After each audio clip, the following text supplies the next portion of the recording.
আসসালামু আলাইকুম প্রিয় শিক্ষার্থীবৃন্দ, কেমন আছো তোমরা সবাই? আমাদের আজকের পড়ার বিষয় বাংলা ব্যাকরণের একটি গুরুত্বপূর্ণ টপিক ধাতু। ধাতু সম্পর্কে প্রথম কথাই হচ্ছে ক্রিয়াপদের মূল অংশকে বলা হয় ধাতু। অর্থাৎ ক্রিয়াপদকে ভাঙলে যে মূল অংশটা পাওয়া যায় সেটাকে ধাতু বলা হয়। আমরা প্রতিদিনের কথায় যে ক্রিয়াপদগুলো ব্যবহার করি, যেমন আমি কাজ করি, আমি খাই, এই করি ক্রিয়াপদটাকে আমরা যদি ভেঙে ফেলি তাহলে কর যোগ ই, এই যে মূল অংশটা পাওয়া যাচ্ছে কর, এটাকেই বলা হয় ধাতু। অর্থাৎ ক্রিয়াপদের মূল যে অংশটা, তাহলে বাড়তি যে অংশটা আছে সেটাকে বলা হয় প্রত্যয়। অর্থাৎ ধাতুর সাথে প্রত্যয় যুক্ত হয়ে ক্রিয়াপদ গঠিত হয়। এই প্রত্যয় যখন বাক্যে ব্যবহৃত হবে তখন এটাকে বিভক্তি বলা হয়। প্রচলিত ধাতুগুলো তুচ্ছার্থক মধ্যম পুরুষের অনুজ্ঞায় পাওয়া যায়। আমাদের ভাষায় যে প্রচলিত ধাতুগুলো আছে, একটু আগে যেটা বলেছিলাম কর, এরপর যে খাই ধাতু ক্রিয়াপদ আছে সেখানে খা ধাতু, এই যে ধাতুগুলো কর, যা, খা, এগুলো তুচ্ছার্থক মধ্যম পুরুষের অনুজ্ঞায় পাওয়া যায়। তুচ্ছার্থক মধ্যম পুরুষ কি? তুচ্ছার্থক মধ্যম পুরুষ হচ্ছে তুই, মধ্যম পুরুষ তুমি, তুচ্ছার্থক হচ্ছে তুই, আর সম্ভ্রমার্থক হলে আপনি।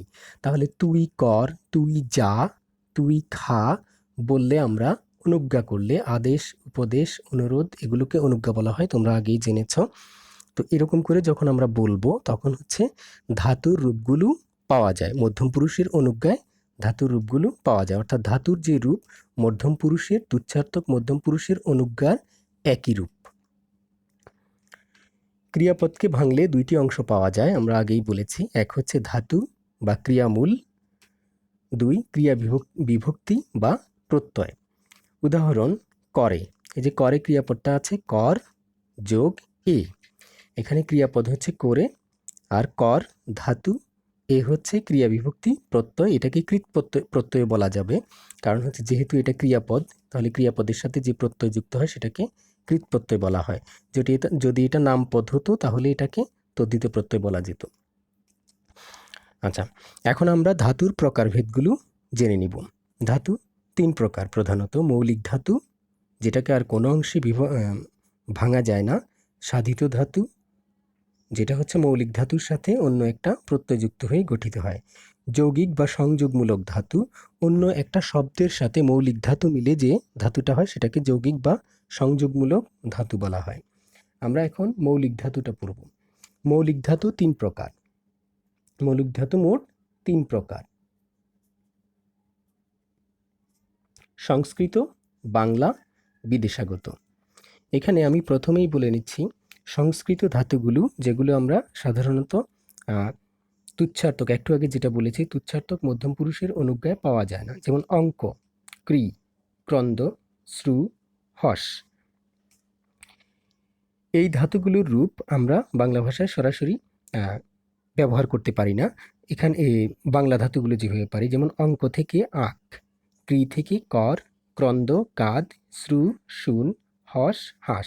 আমি যদি এখানে তুই লিখি তাহলে তুই আক একটা বাক্য গঠিত হচ্ছে, তুই কর একটা বাক্য গঠিত হচ্ছে, তুই কাদ একটা বাক্য গঠিত হচ্ছে, তুই শুন একটা বাক্য গঠিত হচ্ছে, তুই হাস একটা বাক্য গঠিত হচ্ছে। কিন্তু আমি যদি বলি তুই অঙ্ক, তাহলে হচ্ছে না। তাহলে বাংলা ধাতুগুলো পাওয়ার উপায় হচ্ছে তুই যোগ করে, তুই বলার পর তুচ্ছার্থক মধ্যম পুরুষের অনুজ্ঞা করলেই বাংলা ধাতুর রূপগুলো পাওয়া যাবে। তাহলে সংস্কৃত ধাতু এবং বাংলা ধাতুর মধ্যে আমরা সহজেই পার্থক্য করে ফেলতে পারবো, কারণ সংস্কৃত ধাতুগুলো তুই দ্বারা অনুজ্ঞা করলে সেগুলো কোনো অর্থ দেবে না বা অর্থবহ বাক্য গঠিত হবে না। বাংলা আর সংস্কৃত ধাতুগুলো আশা করি আমরা পার্থক্য করতে পারবো খুব সহজেই। এখন আমরা বিদেশি ধাতুগুলো চিনে নেব। বিদেশি ধাতু মোট 15টি।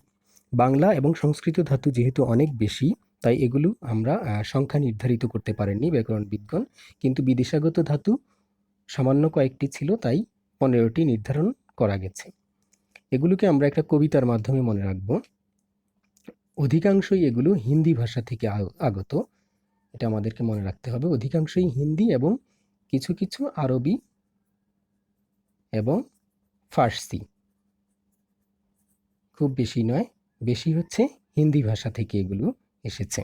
আচ্ছা, চ্যাত জম ঝুল আট টু ডর টান খাট ফির চাহো বিগড় ঠেল ঠেলতে ঠেলতে জীবন গেল। এটা আমরা ছন্দ মিলানোর জন্য বলেছি। আমরা যখন ব্যাকরণ শিখেছি তখন আমাদেরকে এভাবেই শেখানো হয়েছিল, এজন্য আমিও তোমাদের জন্য এটা দিয়ে দিলাম।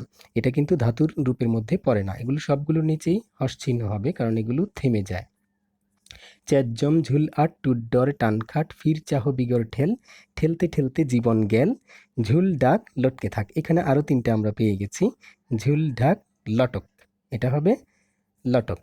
লটক থেকে লটকে বা এই ক্রিয়াগুলো গঠিত হয়েছে, লটক।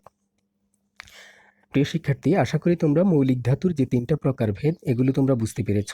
এই যেহেতু বিদেশাগত ধাতু মোট 15টি, তাই তোমরা এই ছড়াটা মুখস্থ করে রাখবে, যাতে অন্যগুলোর সাথে এগুলোর কোনো তোমাদের কনফিউশন তৈরি না হয়। যেমন এখানে কিছু কিছু আছে, তুই খাট, তুই টান, তুই ঠেল, এগুলো মিলে যেতে পারে বাংলা ধাতুর সাথে, আমরা যেটা বলেছিলাম একটু আগে। এজন্য তোমরা এগুলো ছড়ার মাধ্যমে মুখস্থ রাখার চেষ্টা করবে।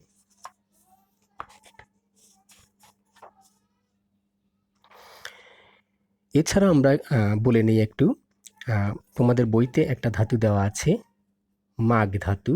মাগ ধাতুটা এসেছে হিন্দি মাং ধাতু থেকে। মাং ধাতু থেকে, এটা থেকে তোমাদের একটা প্রশ্ন হয়ে থাকে, হিন্দি মাং ধাতু থেকে মাগ ধাতুটা এসেছে। আর হের একটা ধাতু আছে, হের। হের ধাতুটা অজ্ঞাত মূল, অজ্ঞাত মূল, অর্থাৎ এটা কোন ভাষা থেকে এসেছে সেটা ব্যাকরণবিদগণ জানতে পারেননি। হ্যার ওই দুয়ারে দাঁড়িয়ে কে, হ্যার শব্দটা হচ্ছে আমরা দেখ অর্থে ব্যবহার করি। তো হ্যার ধাতুটি যেহেতু কোন ভাষা থেকে এসেছে সেটা আমরা জানতে পারিনি, তাই এটাকে বলা হবে অজ্ঞাত মূল ধাতু। এখন আমরা সাধিত ধাতু পড়ব। সাধিত ধাতু গঠিত হয় মৌলিক ধাতু যোগ আ প্রত্যয়, অর্থাৎ মৌলিক ধাতু এতক্ষণ আমরা যেগুলো পড়েছি সেগুলোর সাথে আ প্রত্যয় যোগে সাধিত ধাতু গঠিত হয়। সাধিত ধাতু তিন প্রকার। ধাতুর প্রায় অধিকাংশ ধাতুই প্রায় 3 প্রকারের। তোমরা দেখতে পাচ্ছ ধাতু 3 প্রকার, তারপর হচ্ছে মৌলিক ধাতু 3 প্রকার, সাধিত ধাতু 3 প্রকার। নাম ধাতু, প্রযোজক ধাতু, কর্মবাচ্যের ধাতু। নাম ধাতু হবে বিশেষ্য, বিশেষণ, অনুকার অব্যয় প্লাস আ। বিশেষ্য, বিশেষণ, অনুকার অব্যয় যোগ আ মিলে হবে নাম ধাতু। যেমন ঘুম একটা বিশেষ্য যোগ আ, ঘুমা। এরকম ধমক যোগ আ, ধমকা। নাম ধাতু গঠিত হয় বিশেষ্য, বিশেষণ, অনুকার অব্যয়ের সাথে আ প্রত্যয় যোগে।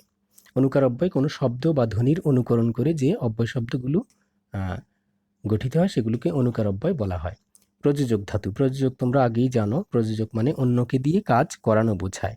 মৌলিক ধাতু যোগ আ প্রত্যয়, মৌলিক ধাতুর সাথে আ প্রত্যয় যোগে প্রযোজক ধাতু গঠিত হয়। প্রেরণার্থে, অপরকে কাজে নিয়োজিত করা অর্থে। পরীক্ষায় মাঝে মাঝে প্রেরণার্থে আসে, তখন তোমরা বুঝতে পারো না যে প্রেরণার্থে কথাটার অর্থ হচ্ছে অন্যকে কাজে নিয়োজিত করা, অপরকে কাজে নিয়োজিত করা। অর্থাৎ মৌলিক ধাতুর সাথে যদি আ প্রত্যয় যুক্ত হয়, যদি অন্যকে কাজে নিয়োজিত করা হয় তখনই সেটা প্রযোজক ধাতু হবে। না হলে একটু আগে আমরা তো নাম ধাতু পড়েছি। কর যোগ আ, করা। মা আমাকে দিয়ে কাজ করায়, মা আমাকে দিয়ে কাজটি করায় কিন্তু কাজটি করতে হয় আমাকে নিজেকে, সুতরাং এটা প্রযোজক ক্রিয়া। পর যোগ আ, পড়া। শিক্ষক আমাকে পড়ান, শিক্ষক আমাকে পড়ান কিন্তু পড়ার মূল কাজটা করতে হয় আমার নিজেকেই, সুতরাং যেহেতু কাজটা আমার নিজেকে করতে হয় সুতরাং এটা প্রযোজক ধাতু।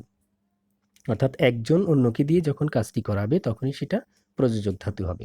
কর্মবাচ্যের ধাতু, মৌলিক ধাতু যোগ আ প্রত্যয়। তোমরা খেয়াল করেছো সাধিত ধাতু সবগুলোই আ প্রত্যয় যোগে হচ্ছে, শুধু পার্থক্য হবে যখন অন্যকে দিয়ে কাজ করাবে তখন প্রযোজক, আর যখন কর্মের প্রাধান্য থাকবে বা ক্রিয়াটি কর্মপদের অনুসারী হবে তখন সেটা কর্মবাচ্যের ধাতু হবে। মৌলিক ধাতুটি কর্মপদের অনুসারী। দেখ যোগ আ, দেখা। হার যোগ আ, হারা।